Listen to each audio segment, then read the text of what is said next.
तो बच्चों ये रहा आपके सामने प्रश्न नंबर 16, प्रश्नावली 5.3 का प्रश्न नंबर 16। थोड़ा ध्यान से पढ़िएगा, बड़ा ही अच्छा सवाल है कि स्कूल में 7 विद्यार्थियों को 700 रुपए का नगद पुरस्कार दिया जाना है।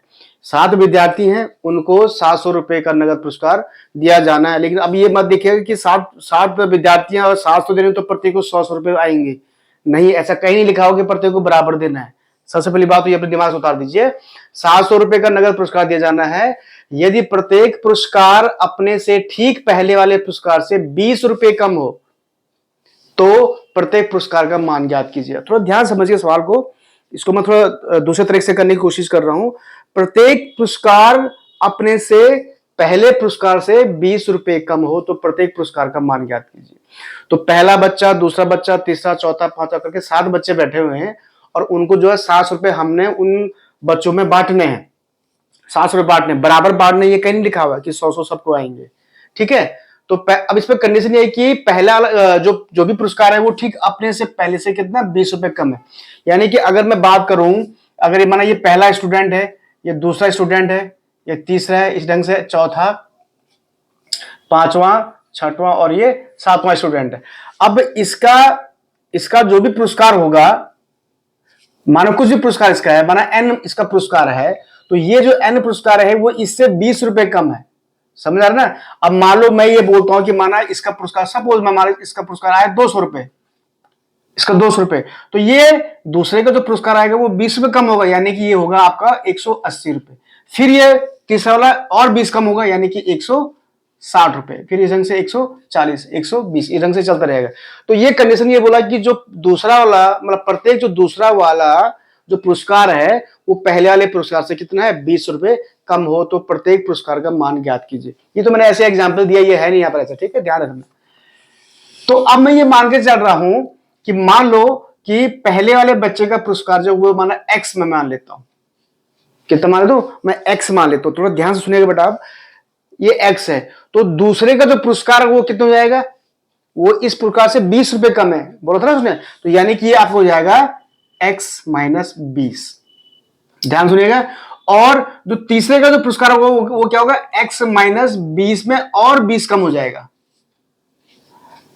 ये तीसरा लेगा। फिर इसी ढंग से ये जो, अब देखो अगर ये x हो जाता है, ये x माइनस 20 हो जाता है और ये कितना होता है? x minus 40, minus 20 minus 40।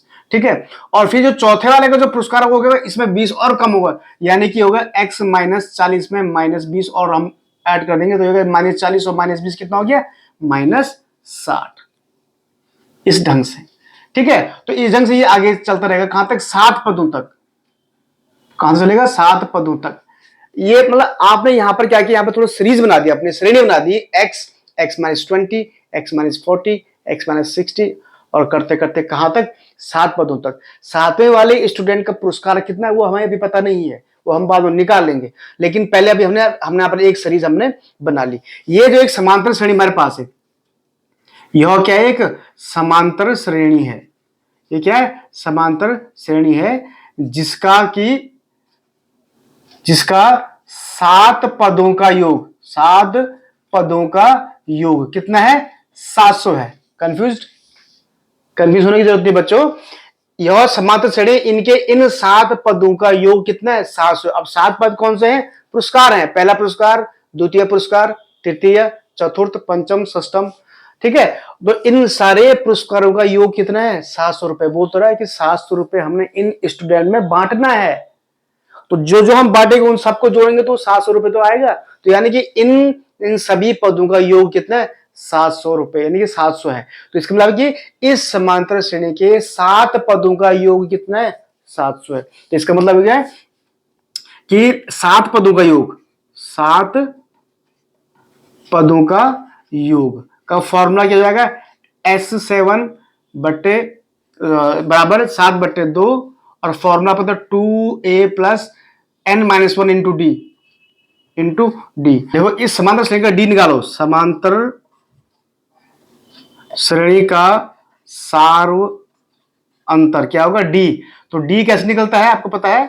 D होता है द्वितीय में से प्रथम को घटा दो, यानी कि x माइनस 20 में से प्रथम को हम घटाएंगे तो क्या बच जाएगा? ध्यान देखें, x -20 minus x, x x cancel तो -20, यानी कि डी और अब आपका -20 आया।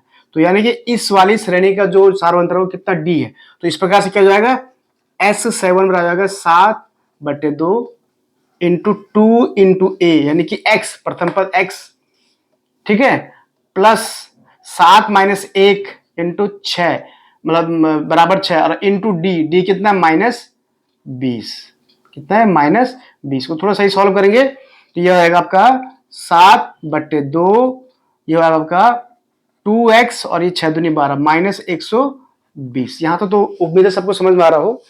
तो S7 बराबर हो जाएगा आपका, अच्छा हाँ एक चीज होती है ना, S7 यानी कि 60 पदों का योग, और 60 पदों का योग कितना है 700 है, ये ध्यान रखना इस बात को। 700 बराबर हमारे पाएगा 7/2। अच्छा इसमें देखो 2 कॉमन लीजिए बाहर, आप 2 कॉमन बाहर तो क्या अंदर क्या जाएगा x माइनस 60 है ना, 2 कॉमन 6 दूनी 12 120 हो जाएगा ना, और इस 2 से ये 2 कैंसिल, तो कितना बचेगा बराबर आएगा 700, ये वाला 700 बराबर 7 गुणा x माइनस 60। अब इस 7 को इसके बट्टे में ले आए तो 7 इसकी बट्टे में आएगा तो क्या जाएगा 700/7, 700/7 बराबर आएगा x माइनस 60। तो ये हो जाएगा आपका 7 का भाग 700 में गया तो 100 बराबर x माइनस 60। तो x बराबर आएगा 100 प्लस 60, वो 60 यहाँ आकर प्लस हो जाएगा तो बराबर आएगा 160।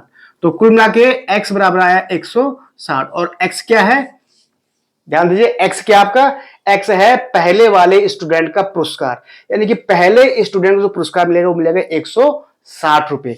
तो अगर इसको 160 रुपए मिल रहा है तो दूसरा वाले स्टूडेंट कितना मिलेगा, उसमें से 20 रुपए कम मिलेगा, जितना इसको मिल रहा है उसमें से 20 रुपए कम मिलेगा, यानी कि 160 में से 20 कम गया तो 140, फिर 140 में 20 कम करो 120, फिर और 20 कम करो 100, ठीक है। तो इस प्रकार अगर मैं यहाँ पर थोड़ा मिटा दूं, अगर उम्मीद आपको यहाँ पर दिखाई दे रहा हो, मैं यहीं पर अलग से कर रहा हूं, तो इस प्रकार से प्रत्येक पुरस्कार क्या हो जाएगा, प्रत्येक पुरस्कार हो जाएगा आपका, पहला पुरस्कार जाएगा x बराबर 160, द्वितीय पुरस्कार x माइनस 20 हो, आपको दिखाई दे रहा हो, x माइनस 20 यानी कि 160 माइनस 20 यानी कि 140, फिर 140 में कम मैं लगातार कर रहा हूं, मैं अब यहां पर लिख नहीं रहा हूं, 140 में और कम करो 20 तो 120, 120 में और 20 कम करो तो 100, 100 में और 20 कम करो तो 80, ठीक है, 80 में और 20 कम करो तो कितना मिला 60, 60 में और 20 कम करो तो 40। देखो कितना हो गया 1 2 3 4 5 6 7। तो इस प्रकार से आपका जो पुरस्कार होगी, जो नगद राशि आएगी वो आगे 160, 140, 120, 100, 80, 60 और ये 40। तो 1 2 3 4 5 6 7। तो इस प्रकार आप देख सकते हैं कि प्रत्येक स्टूडेंट के जो नगद राशि का जो उसका इनाम है, जो पुरस्कार था, वो पुरस्कार कितना है 160, 140, 120, 100, 80, 60 और 40। तो ये था आपका ये सवाल, बहुत छोटा सवाल है, बहुत बड़ा तो नहीं था, लेकिन थोड़ा समझने वाली बात है हम कैसे यहाँ पर चीजों को रखेंगे और कैसे हम चीजों को यहाँ पर क्या करेंगे सॉल्व करेंगे। तो बच्चों मैं उम्मीद करता हूं ये सवाल और सवाल को सॉल्व करने का जो मेथड है, जो तरीका, वो आपको समझ में आ गया होगा। जिन बच्चों को अभी समझ में आया, कोई दिक्कत आ रही है, तो मैं इस पर दोबारा वीडियो बना सकता हूं, स्पेशली उस स्टूडेंट के नाम का, बशर्ते अगर आपको समझ में आया तो आप मुझे व्हाट्सएप पे अपना क्वेश्चन भेज सकते हैं कि सर मेरे को यहाँ पर समझ में नहीं आ रहा है, मैं उस पर वीडियो बनाकर आपको दोबारा दे सकता हूँ। मेरा व्हाट्सएप नंबर वीडियो के बीच में कहीं पे भी दे दिया जा सकता है, उसके लिए आपको पूरा वीडियो देखना बहुत जरूरी है, ठीक है बच्चों। तो नए क्वेश्चन में आऊंगा, क्वेश्चन नंबर 17 में बहुत जल्दी आऊंगा, तब तक मुझे अनुमति दीजिए, धन्यवाद।